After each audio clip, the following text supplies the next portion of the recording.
Hello everybody, welcome to my new in-depth tutorial guide on how to create your custom lord in Stronghold Crusader Definitive Edition. Now, I think I want to add before the video starts, if you need help with something in specific, timestamps will be in the description and in the comments if you want to just skip over the video. Now, to not waste time, let's begin. Once you boot up the lord editor, you're going to see all the original lords. Up to you to choose which one you want to use as a template. For me personally, I'm going to use Marshall as a template, as a base, but I'm going to explain what that means later on. So once you're in here, you're going to go and create custom lord from default. You're going to name it something that doesn't really matter. I'm going to go Solus 2, create, and once you're in this menu, you're going to go on load user lord. Now again, you can start first with building the castle, but me personally, I recommend doing this first. So you're going to load, and once you're in this menu, this is all the key components of a lord. All of these settings determine how your AI acts, what it buys, what it sells, what it produces, and overall its behavior. So let's go from top to bottom because there's a lot of things here that you can easily get lost in. Now, in general, flag size doesn't really matter too much. It's more of a cosmetic thing, just displays the flag on the keep of the AI. I'm gonna put it on medium. Again, I don't think it really matters that much. Use improved sieging, that was added recently in the latest update. Basically determines if the AI is always gonna use the improved sieging system. Honestly, I like to keep it off so the player can choose if they want to keep it on or off. Moving on to the right side, we have the faction.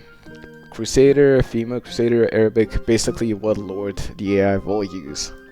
Power determines how strong the AI lord is. The units in specific, for me, I'm gonna put it on moderately strong. I think it's good enough. For HP percentage, as it says over here, if it's gonna display it, thank you. Percentage health multiplier for the CPU lord unit. Basically, just determines how much HP the lord unit has. I'm gonna put it on 180. You know, not a maximum, but still pretty strong because you do have an AI lord in mind again.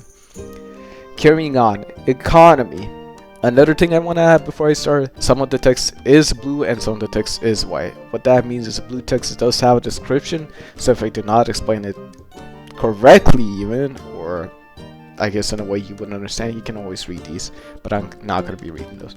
Now for popularity and tax management, we have critical, low, and high popularity. What those things mean is critical popularity is, I would say, the minimum popularity the AI will have.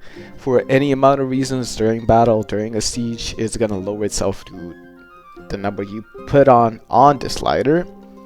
I honestly prefer to keep it at 50, so we always have peasants flowing and going.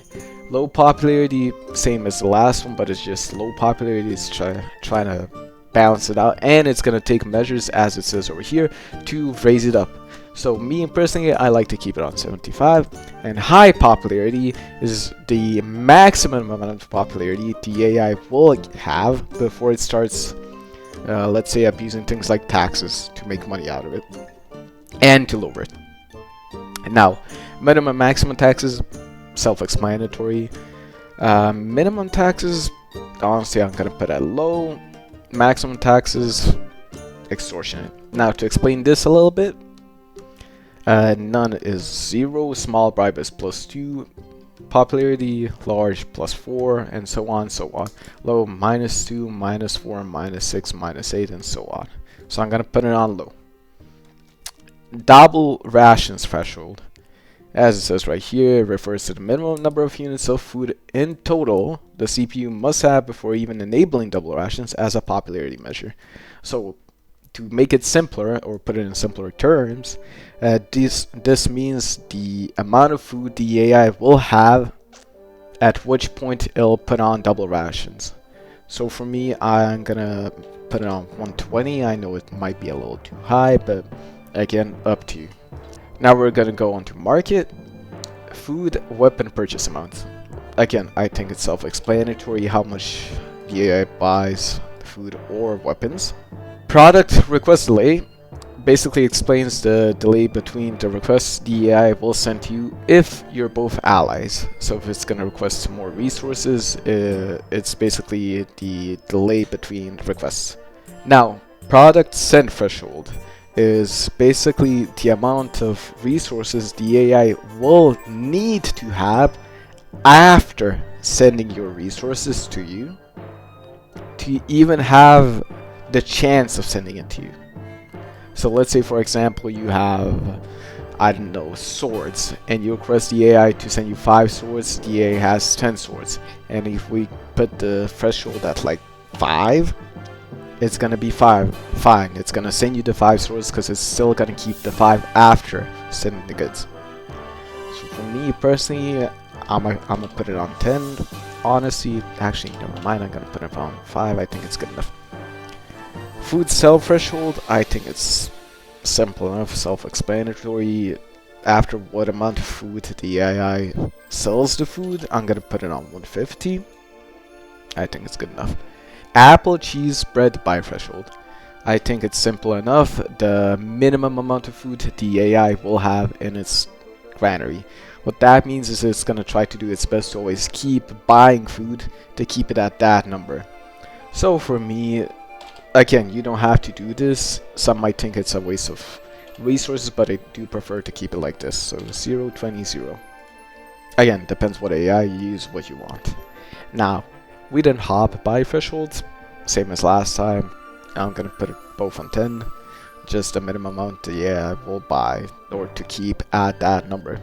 Now, wood stone mix sell thresholds. That basically determines what the maximum amount of resources the AI will have before selling some of those resources. So wood stone mix is more like iron. So we have 80, 80, 20.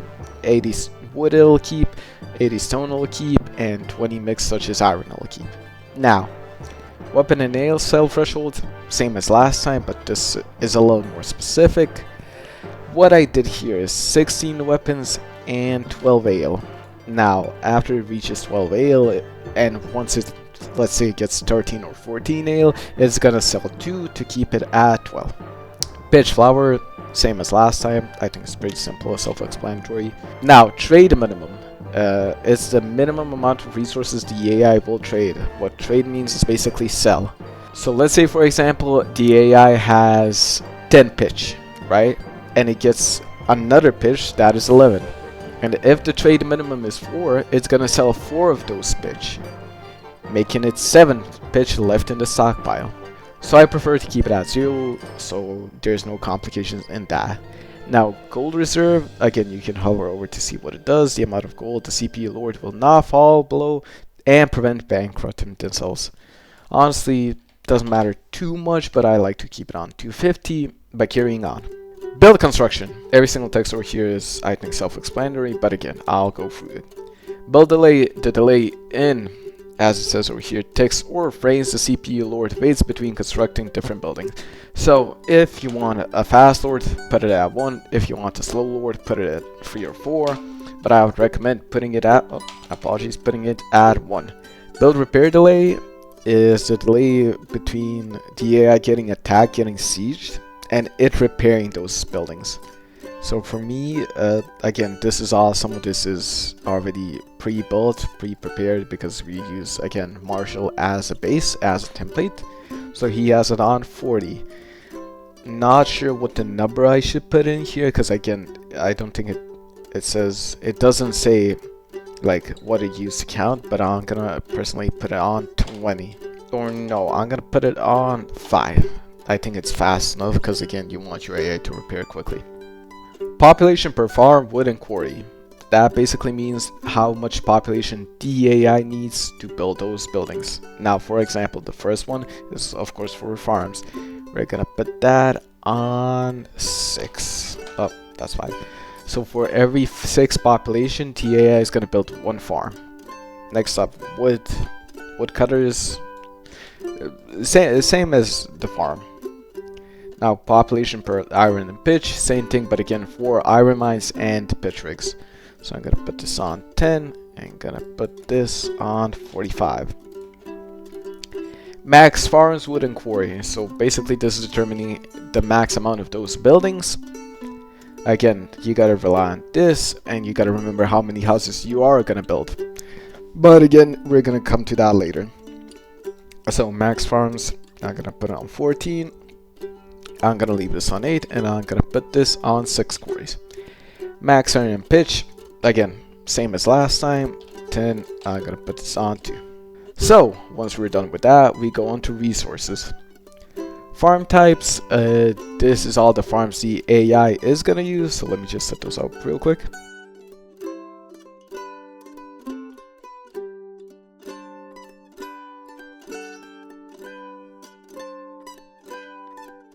Okay, once I've set these up, time to explain. So, farm types, we have 8 slots, and we're gonna build maximum of 14 farms per 6 population.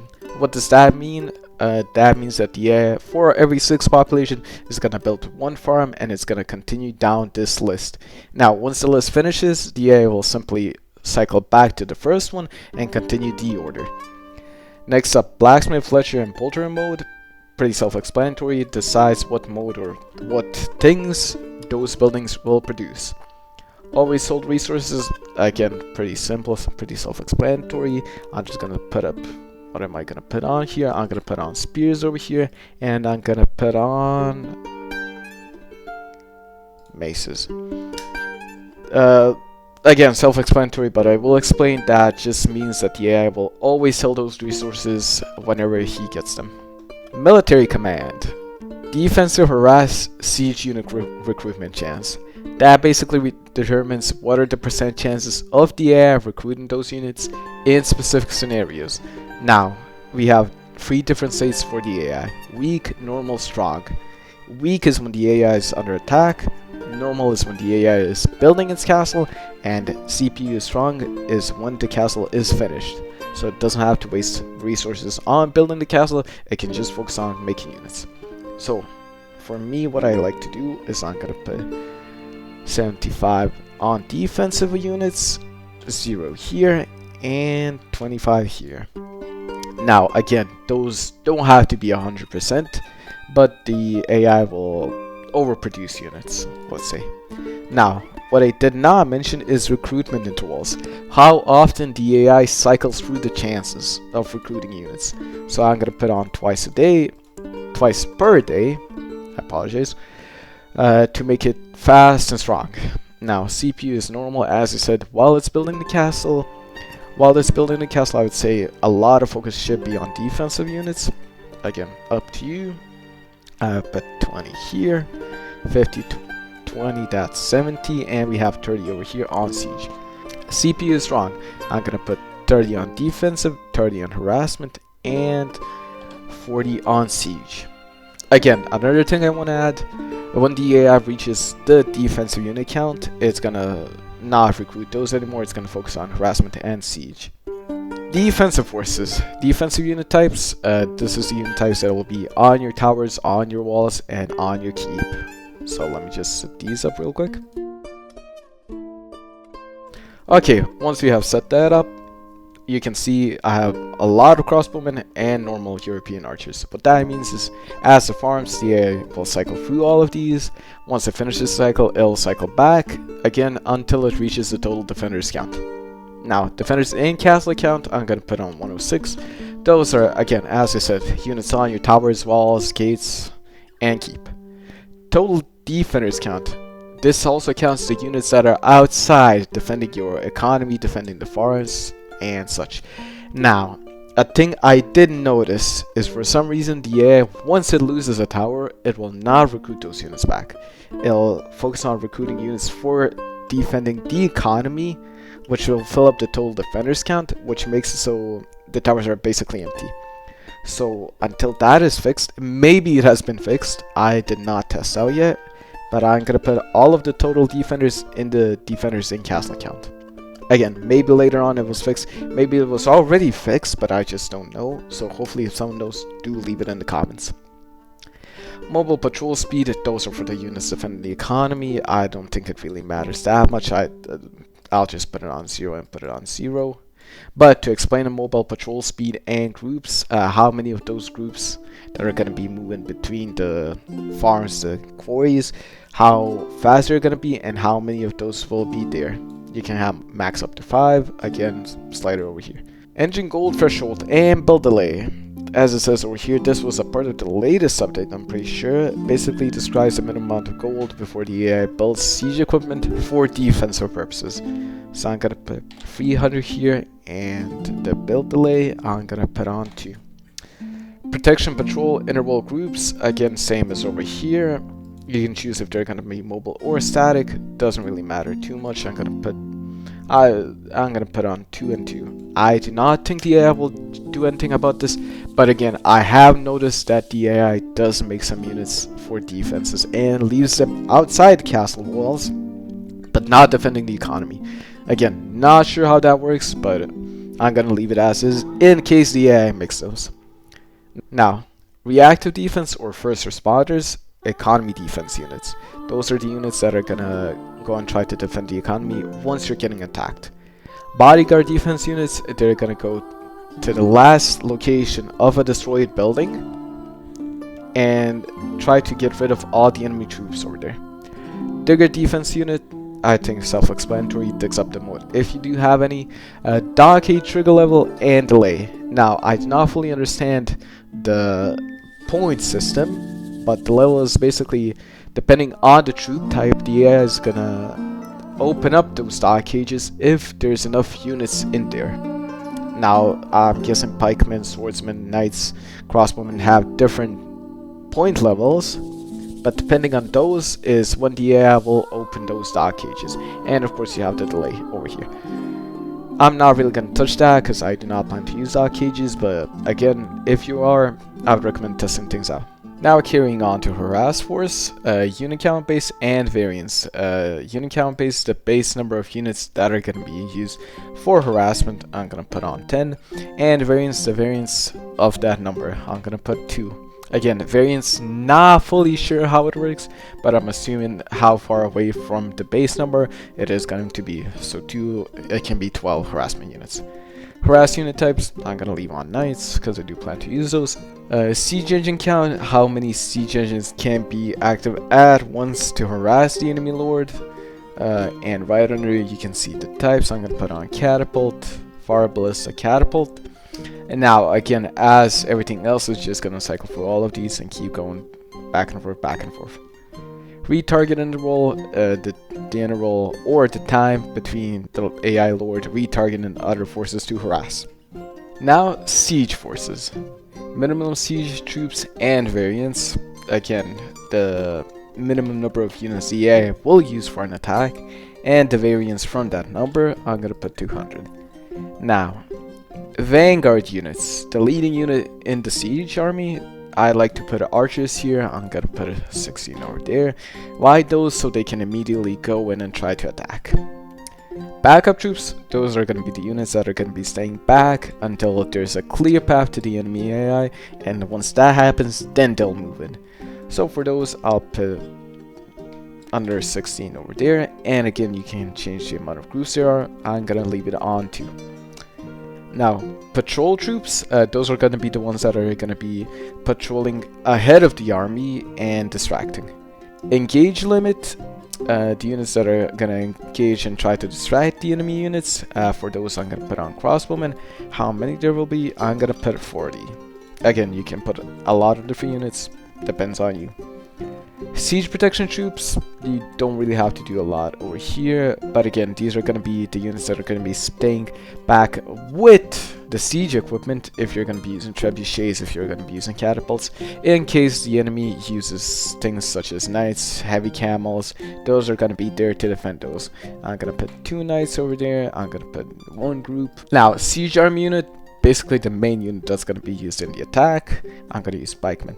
Now, a thing I did notice is, let's say for example we use tunnelers as well, and over here we use even more tunnelers, and we put this on none. I did not test it out, but I assume that the AI will then not recruit any tunnelers, because over here has none, so it just cycles back to pikemen.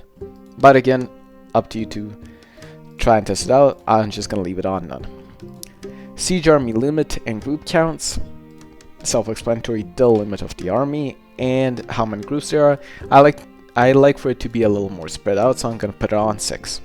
Specialist unit, again, for attacking as such. Siege engine types, self-explanatory, the siege DAI will use, and engineer limit, that needs to be the correct number of engineers that are gonna fit into all of these. Again, you can use more than 8. I'm pretty sure it's gonna cycle again, but personally I think 8 siege engines is more than enough. So let me just set those up.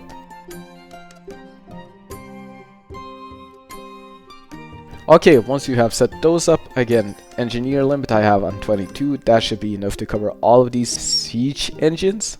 So let's move on. Attack digger type, I think self-explanatory, the units that are going to be used for digging up the enemy moat.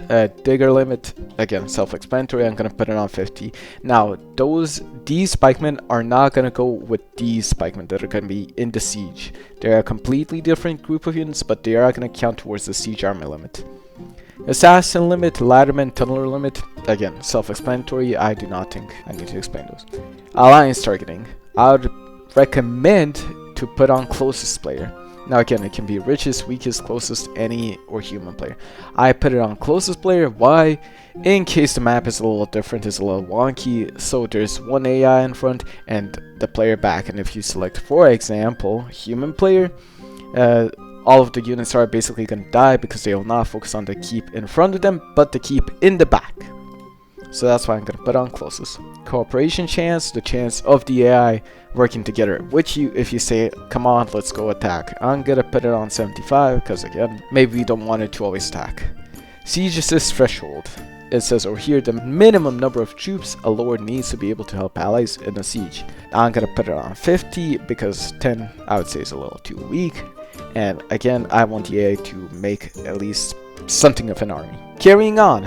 Now, army command tactics. Army and siege percentage basically determines the amount or the percentage of the main siege army that needs to be grouped up before the siege begins. Army at base percentage, not really too sure what it means. Let's check it out. The percentage of the remaining army that has arrived home after a retreat before another siege can take place.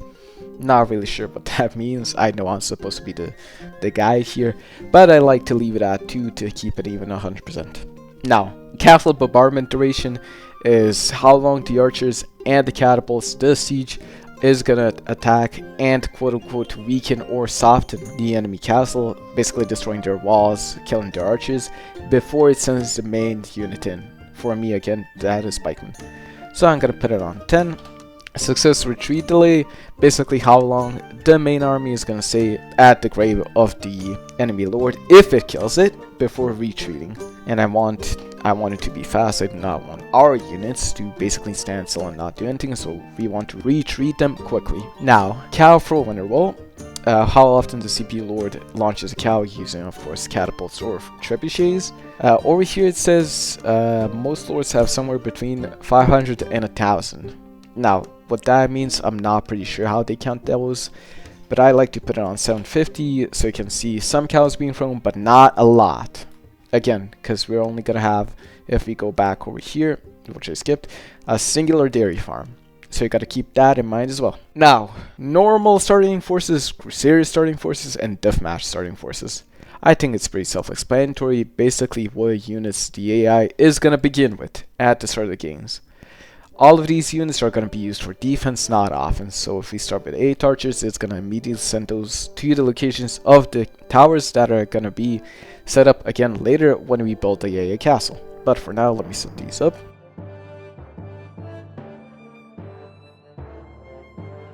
Also, another thing I want to add is, again, if you choose a faction, it does not determine what units you're going to use. Even though I set up Crusader, I can always get Arabian archers, or I can even get sappers, or even monks engineers at the beginning.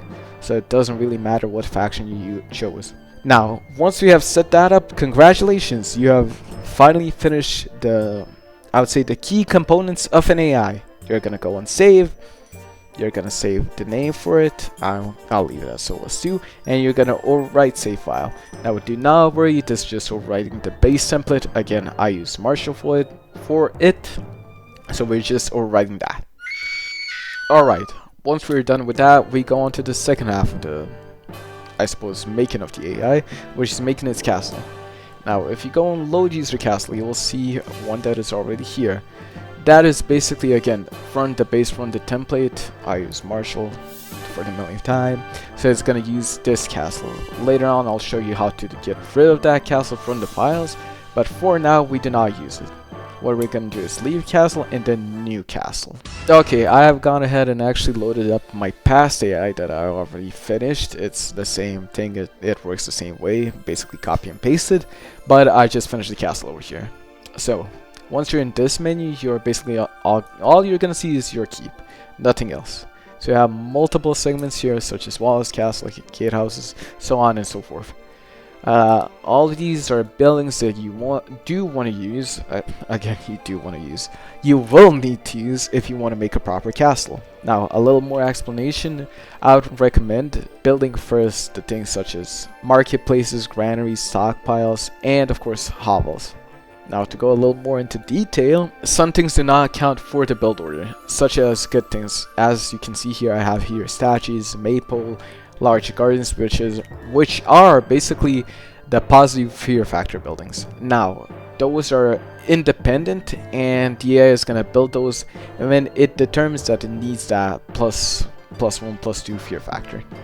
Again, if it has the resources, the only thing that the AI does build for free, which I did notice, is walls and crenels.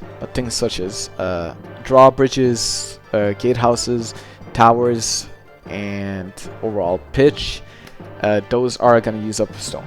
Now, carrying on, another thing I want to add is hovels. I would recommend building them at the start. As you can see over here, I built those, so it starts building them very early on, because the AI only builds those when it determines that it requires more population. So therefore the AI does not really get stuck building a lot of bakeries without any hovels and without any workers. So again, the first things you need is, I would recommend it. I know I put stables at the start, but again, it's just my thing. So marketplace first, granary, stockpiles, and then hovels. Other than that, it's up to you what the AI builds. As you can see here, I did add a windmill, armory, bakeries, and such. So let's just do a fast forward on how this looks.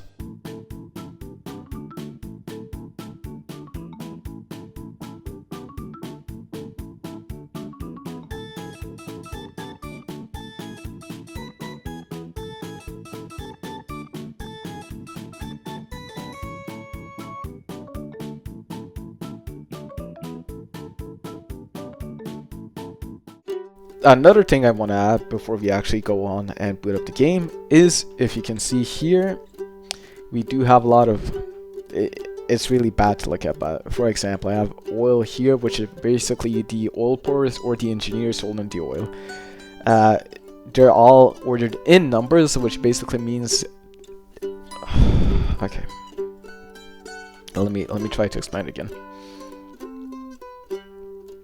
Alright, once the castle is built, another thing you want to do is you're going to go on Crusader, Arabian, Bedouin, Weaponry. Again, depends on what units you want to use, and you're going to add your defensive units. As you can see here, I have a ballista, blazer, crossbow, and a normal bow. I know it's a little harder to see, but if you look really deeply, you can figure it out. Now, what do those numbers mean? Those numbers are basically the order at which the AI will recruit those units. Now, I have 1 for crossbows here, 2 for crossbows here, 3, or actually 4 for crossbows here, and 3 for crossbows here. That basically means that once the AI is making crossbows, let's say it makes 5 crossbows, right? And if I only had those 4 crossbow placements, the AI is going to send 1 here, 1 here, 1 here, 1 here, and then back over here. Now again, I do have multiple positions. I had 8 on the 4 main squares and on the other defensive turrets or defensive towers. Other than that, you can basically just save the castle, leave, and that is pretty much it. Now, before again I boot up the game, I do want to add, you can